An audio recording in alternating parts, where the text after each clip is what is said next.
Isabel, thank you another time for giving us this interview. We are so blessed and happy to have you and to have your film in our programmation, even though in this crazy context of pandemics and online edition, we are really, really happy. So Lingua Franca is a quite complex movie which explores a range of contemporary questions like vulnerability created by US society on trans migrant colored women, different backgrounds of migration living together, economic support for the family left in birthplace, sorority, white masculinity issues, neoliberal fascism. I mean, a lot of questions. So I wondered how many time it took for you to write Lingua Franca. Yeah, it took a total of I think 2.5 years for me, between starting to write the script for Lingua Franca and then, having the final shooting script. When I started writing Lingua Franca and I was undergoing my gender transition at that time, it was more of a straightforward romantic drama. So there's no immigration element. Then, so Olivia was a Filipina trans woman living in New York City who becomes involved with a cisgender man who isn't, aware that she's transgender. But then when Trump got elected in November 2016, just like a lot of minorities living in the US at that time, I was feeling a lot of anxiety and vulnerability and just, paranoia about what was going to happen with me, even though I was fortunate enough to get my green card literally a month before Trump became president in the US. I was, working. It was like being plunged into a kind of emotional crisis about what's going to happen to members of my community and artists like me. And then that was actually when the final premise of Lingua Franca came together and Olivia became an undocumented immigrant, because I was essentially channeling my mental and emotional state during those 6 months after Trump got elected. And that became the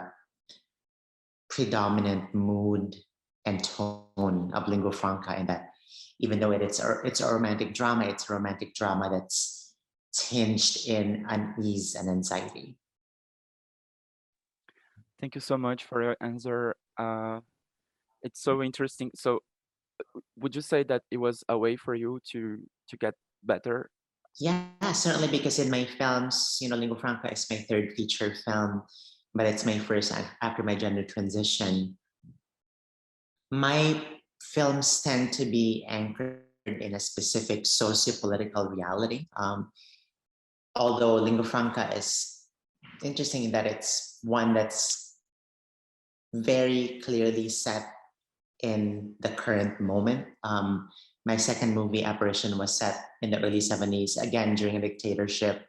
And one can argue that while Trump was president, the US definitely felt more like an authoritarian regime than anything else. And that's, my sensibility as a director is just I make films about very private characters and individuals, but they live in a milieu and a setting that's really clearly defined in terms of its sociopolitical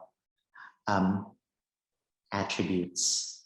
In the process of writing, talking about this issue, was that delicate, or I mean, was that difficult to deal with your own story, your own her story or history, and the construction of a character with its own, like the relationship between Olivia and you as Isabel? Like I love the bar scene where you both pretend not to know each other, and Alex asks your name, and you say, "I'm Isabel." I mean, it's so powerful and soft at the same time.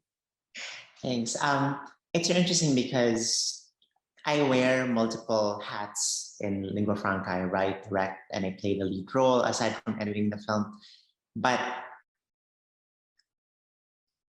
when, for example, when I'm writing and I'm kind of borrowing from either my own experience or experience of close friends who are either trans or undocumented and went through that green card arranged marriage setup, I'm able to, I think, distance myself and view my experience from an impartial and safe emotional distance, in that it doesn't become overly intense or emotional as I'm writing it. When I'm writing it, I view my experience as if I'm a third, from a third person's perspective. It's as if I'm putting my own experience and my own subjective emotional state in a petri dish, as a specimen for me to be examined. And I think that's crucial for, or at least in my own process, that, as personal and as intense and as confessional my experience could be, I'm able to step back away from it and just, regard it from a certain objective and impartial stance. Thank you so much for your answer. It's so brave. That's super beautiful to see and to hear Thank you. that you say this. And to talk a little bit more about aesthetic and artistic aspects of your film, I was also really, I mean, I like it a lot, the friendship scenes between Olivia and Trixie, and how they fluidly switch Tagalog or Cebuano to English and vice versa. I mean, in contexts like, yeah. And as it also happens in the scene with Alex and Olivia reciting the letter of his grandfather, I was wondering the switching languages, so this kind of organic change of languages, it was a previous choice in writing, or it became in the process of filming? It was intentional even when I started writing it, because, a lot of movies in New York, tend to be made by American filmmakers, and almost always we see a cinematic vision of New York that's very American.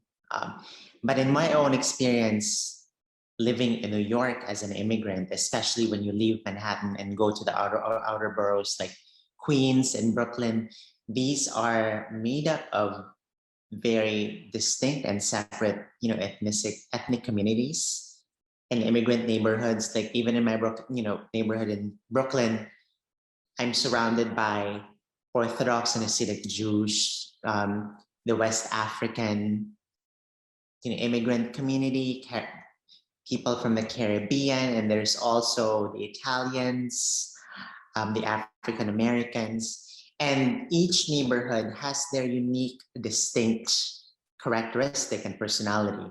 And Brighton Beach, for instance, which is the setting of Lingua Franca, Brighton Beach in Coney Island, it's just half an hour away by subway from my own neighborhood in Brooklyn.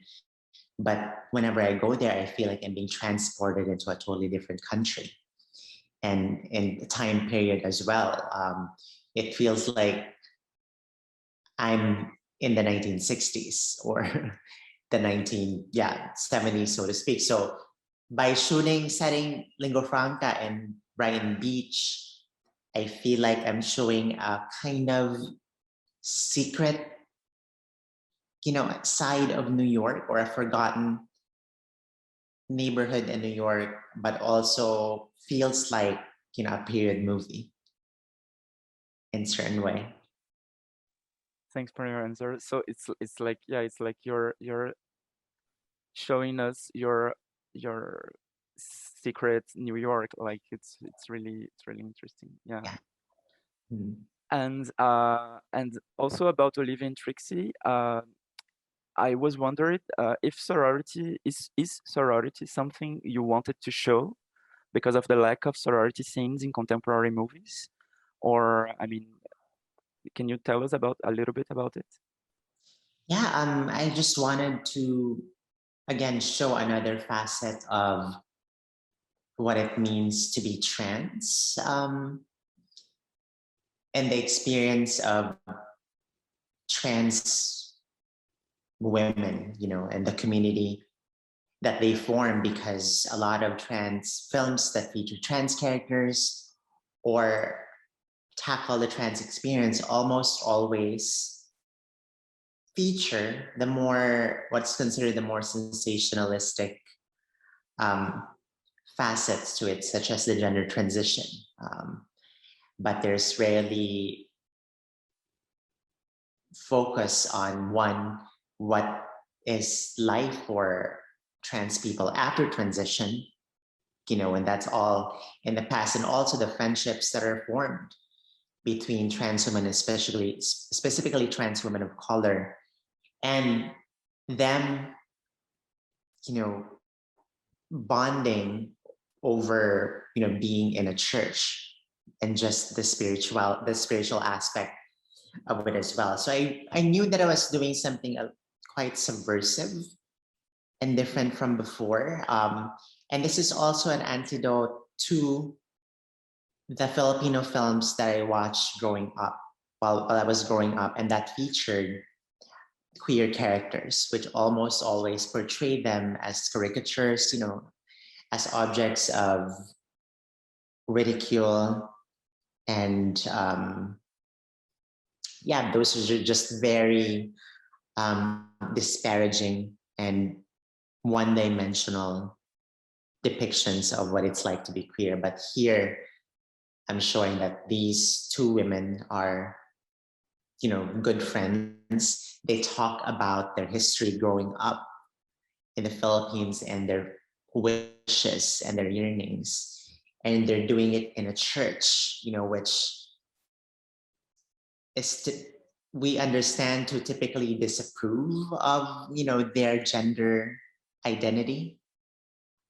And yeah, so I wanted to show that there are Filipino trans women that are like that, and that's also what makes this film quite Filipino, and its emphasis on religiosity and Catholicism. It's true that I didn't realize that the dialogues in the friendship scenes are sometimes in the church. Actually, it's a Catholic church. So so Yeah, that's your way to talk a little bit also about this Catholic dimension in Filipina. yeah, and even my own ambivalent relationship. You know what? Because in the Philippines, a lot of the private schools are run by religious orders, either by nuns or by priests. Like for me, when I was in grade school and high school, I went to a Filipino Chinese Catholic school that was run by Jesuits, for instance. But I have since had, I don't know, like a love and hate relationship with Catholicism. My second feature apparition was about Catholic nuns, actually, who find themselves under siege. So, I feel like I have some unfinished business with Catholicism, and subconsciously I end up working through those issues in my films. So to go a little bit further in our interview, Mhm. on the other hand, because we just talked about sorority, Yeah. and on the other hand, we see the evolution of the character of Alex Mhm. from lost in adulthood to worker, and then to lover, and then to a kind of embarrassing white savior complex, and then regret. So this really interesting perspective, or to use the concept of gays, like trans woman gays, or trans gays, of queer gays, is this, I mean, is the white masculinity a topic that interests you, or it was just in this movie? I think it's just in this movie, and to be specific, I'm interested in how environments and milieus influence the people that live in them. And for instance, Alex is a third generation Russian Jewish immigrant in the United States. It was his grandmother Olga, his grandparents had moved to the US and really brought up their family there. And Alex was born and raised in the United States, but he's also a product of a Russian Jewish family and neighborhood. within that setting. And my own experience, like a lot of Russian Russians that move to the US, especially when they move to neighborhoods and communities that are very much concentrated, they still retain a lot of their traditions, and practices and, ideals and values. So the Russian Jewish neighborhood in New York can be somewhat conservative, still a little homophobic and misogynistic, and transphobic. And I wanted to show Alex being, influenced by that, which is typical and natural. But I also wanted to show him as not, you know, a villain beyond redemption. I'd like to think that I don't regard any characters here with contempt, but with, you know, a certain benefit of the doubt that these are human beings that are flawed and imperfect, but are trying to better themselves and do the right thing, even though they might not have the emotional maturity in Alex's case, to do that, but they struggle and they attempt their best, and sometimes that attempt on its own can be very moving. It is indeed, sorry, it is indeed super visible, the generosity with which you treat your characters, because it is yeah, I mean, we can see it in in in Alex, but I mean, we can see it also in other characters, in the way like they are living their lives and struggling, as you said. So yeah, completely. Thank you so much for your answer. To talk a little bit about your influences, because I saw that you put discreetly D.H. Lawrence's book, Lady Chatterley's Lover, in the movie. And Jacques, another programmer of the festival, saw maybe an influence of Fassbinder in the lights and the filming of Desire, uh, like in the beautiful masturbation scene. So could you say a little bit of which writers and or filmmakers inspired you? Yeah, definitely Fassbinder, and kind of how he really, brought to life queer desire on screen. Also, Ali Fear Eats the Soul is an influence on the film. Wong Kar-wai is very much an influence. It's funny about Wong Kar-wai because his work, especially In the Mood for Love and Happy Together, were major influences on me during a formative period, for me as a filmmaker. And he wasn't even a conscious influence in the making of Lingua Franca, but when I started showing the film to my friends who are programmers and critics and just cinephiles, they inevitably saw, like, some passages remind them of The Mood for Love. And I think it's because, the works and the artists that have influenced us the most kind of become imprinted into our own artistic DNA, and their influence just emerges, without without design or conscious intent. But that's what happened with Lingua Franca. So apart from Wong Kar-wai and Fassbinder, there's also Chantal Akerman, who is Belgian, right? Yeah. So there are the kitchen scene with Olga when she's peeling the oranges, inspired by Jean Dillman.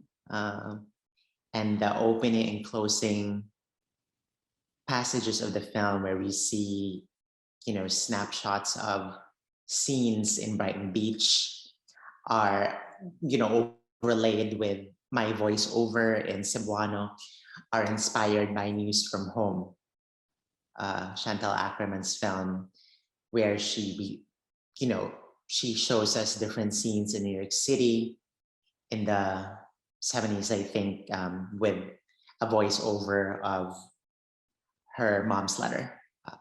And the last one is James Gray, who is a Russian Jewish, you know, filmmaker who has directed and set some of his films in Brighton Beach. like Lil Odessa, and most recently, Two Lovers with Joaquin Phoenix and Gwyneth Paltrow. Could you please let a message for our public and especially for trans migrant filmmakers who maybe could hesitate doing films on those difficult times for cinema and culture in general? Yeah, certainly. This is for aspiring queer artists, especially trans, migrant artists and filmmakers. I think what is important, especially now, when there are forces, cultural and political forces that threaten to silence and oppress us, that we just go out there and tell our own stories. That is what I did with Lingua Franca in the United States. Of course, we, as artists living in different communities and societies, we are exposed to different degrees and levels of harassment and prejudice and danger. So it's important also, of course, to be completely aware of our surroundings and with every artistic creation that we put out. But in my experience making Lingua Franca during the Trump administration, I did not allow the circumstances to silence me or demoralize me, but on it was the exact opposite in that I became empowered and emboldened to tell my story and tell it, in a way that is bold and uncompromising. And